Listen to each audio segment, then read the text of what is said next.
Hello everyone, welcome back to the channel. If you haven't been here before, my name is Debbie and I read a lot of books. Today I am continuing the Crazy Rich Asians books by Kevin Kwan. So this one is China Rich Girlfriend. That is the front cover of this one.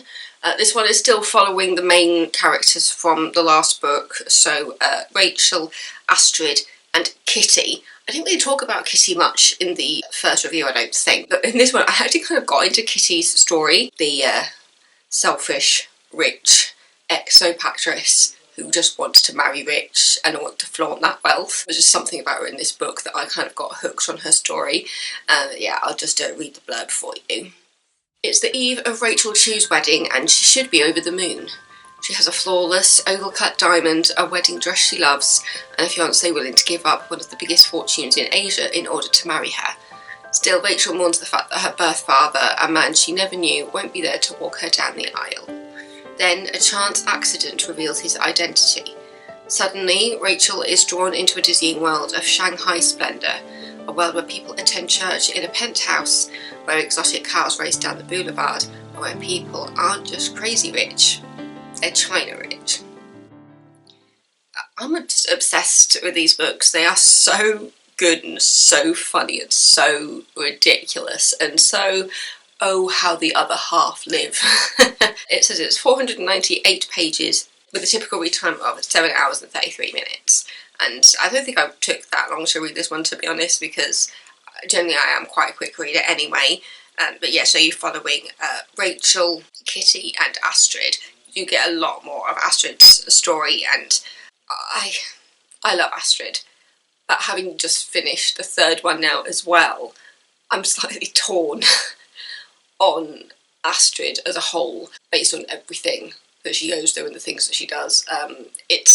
It's an interesting one to go down. As it says, it's Rachel's wedding to Nick. You do see chapters of Nick's mum, Eleanor, trying to find out what's going on. She's very aware that there are people who are travelling to California, and she's trying to find out exactly where the wedding's going to be, because she knows that the only reason people will be travelling will be for the wedding. And Nick isn't answering his phone to her. There's a point when he does answer a phone to his dad, and he's just like, it's too late, she's figured it all out and she's on her way, and it's on the wedding day that the helicopter lands, and you find out the reason why Eleanor has been calling Nick so endlessly, and it's because she has actually discovered who Rachel's father is. I mean, at the end of the book we kind of know who he is, but in this book you find out that he changed his name. He's actually quite wealthy now. He has a son called Carlton, and that storyline is a ride, quite literally, because at the beginning of the book you see a car accident happening from a car race where somebody's injured and somebody else dies, and it goes into like the full cover-up, and so you know that Carlton was part of this race. And so, as a reader, you know about what's going on there with Carlton and the fact that he is kind of off the rails. He's trying to calm down, but he is off the rails. And his family, well, his mother doesn't want anything to do with Rachel, but Carlton and their father do actually want to be in Rachel's life, especially because they realise how much Rachel and Carlton actually look alike. And yeah, it's just... that's the full family saga thing of these books. It feels like Dynasty or something like that, where you've just got these rich people problems. Yeah, it's just like there's rich, there's filthy rich, and then there's China rich. And yeah, it's just when you have lines in the book like, oh, he'll never survive on like 5-10 million a year. You can't just... you can only laugh at a statement like that, when like people are cut off and things. And so, yeah, so you've got Rachel's side of the story where she gets to know her brother and she's trying to get to know her father, but obviously her father's wife doesn't really want anything to do with it.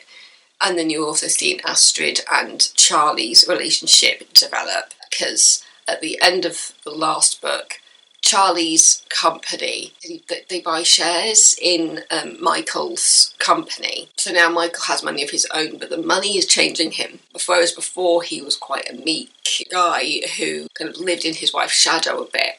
Now that he has his own money, he's become the complete opposite. And so Astrid is dealing with the aftermath of that. and seeing Michael become a person who she doesn't like. To be fair, Astrid never really shies away from who she is. I mean, admittedly in the first book she was like hiding things when she bought things, because she was trying not to flaunt her money, but in a way she kind of still was, because Michael didn't like living in Astrid's shadow. Now at this point he'd turned into quite a mean guy with the money. I mean, they say that when it comes to like money and things, it heightens parts of your own personality. If you're a good person, you're a good person. If you're a bad person, that's really going to come through when you win the lottery. And in this case, he's won the lottery, and it's turned him into a person that not many people like. And when it comes to their son Cassian, Michael starts to use Cassian as a bit of a bargaining chip with Astrid, and you just see that relationship really fall apart in this book. And Astrid doesn't want her son to be caught in the middle of this, and she's developing that friendship with Charlie, while Charlie's marriage is starting to fall apart.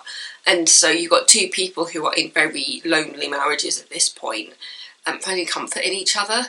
And so it's kind of inevitable that Charlie and Astrid kind of start to lean more on each other, which then leads into the following book where they do actually become a couple. But yeah, this book very much sees the demise of Astrid's relationship with Michael, and trying to keep their son out of it. But it's also because Michael is playing dirty, it is thrusting Astrid and her family into the limelight, which is not what her family wants. It's all just very complicated and messy. Then you've also got Kitty's storyline, where Kitty has now married, because she was dating somebody else, and now she's been dating the really awful one from the first book, who threw the bachelor party for Nick.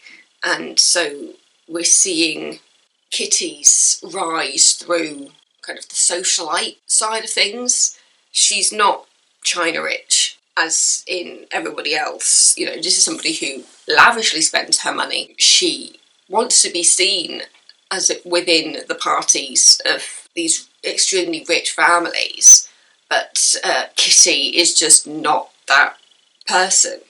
I mean, in the book after, you see a complete overhaul of her, only for her to turn back again to what she was, but I will go more into that when I talk about, is it rich people problems, which is the next one. I did become a little bit more invested in Kitty's storyline, because it wasn't as obvious in the last one just how important a person Kitty was going to become, and she becomes even more important in the next one, because she really does start to incorporate her life more into the family, specifically Nick's family, because she just wants to be rich, she wants to be adored, but she realises that everything that she does is actually pushing people away. So yeah, it's interesting kind of watching the growth, but not from Kitty, throughout these books. Because in the first book she was that one that turned up in the see-through dress, which didn't make it into the film. And actually, now that I've read these two, I wish we could have seen more of Kitty in the film, because she was completely glossed over. But I think if they are developing this one as the next movie, then we will see more of Kitty, and we will find out more about her motives. But yes, so you've got those three main storylines of Rachel meeting her father, Eleanor's complete interference in trying to make that happen, Astrid's relationship with Michael falling apart, and her relationship with Charlie growing, and then just the complete bonkersness of Kitty's storyline and her relationship, and her trying to rise through the ranks of richdom. Yeah, it's brilliant, it's funny. I mean, I think I pretty much laughed out loud quite a lot while I was reading this, mainly because of Kitty's chapters. Still, at the end of the day, I think that Astrid still has my heart in this one. It was the next one where I started to wonder a little bit about how she was dealing with some things, but at the same time she is a victim of Michael. I'll go more into that when I talk about that book. But yeah, China Rich Girlfriend. It is just fun and hilarious, and just gives you all the feelings. There's your front cover again. I actually got a timer on it. It hasn't even gone off yet, so that's impressive. I've got 3 minutes left on my timer.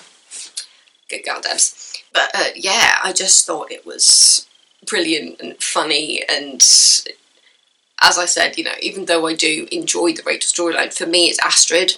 that really stands out in this book. To be fair, with all 3 books, I feel like Astrid's storyline was just that bit that kind of kept me going a bit more. That was China Rich Girlfriend, book 2 of the Crazy Rich Asians books by Kevin Kwan. And then the next one is Rich People Problems. Anyway, thank you so much for watching. Don't forget to subscribe if you're not already. Do put little comments in the below if there's any books that you think you want me to read, or you want to hear my thoughts on, or you just want to have a little natter. But yeah, so take care. I love you all. Goodbye.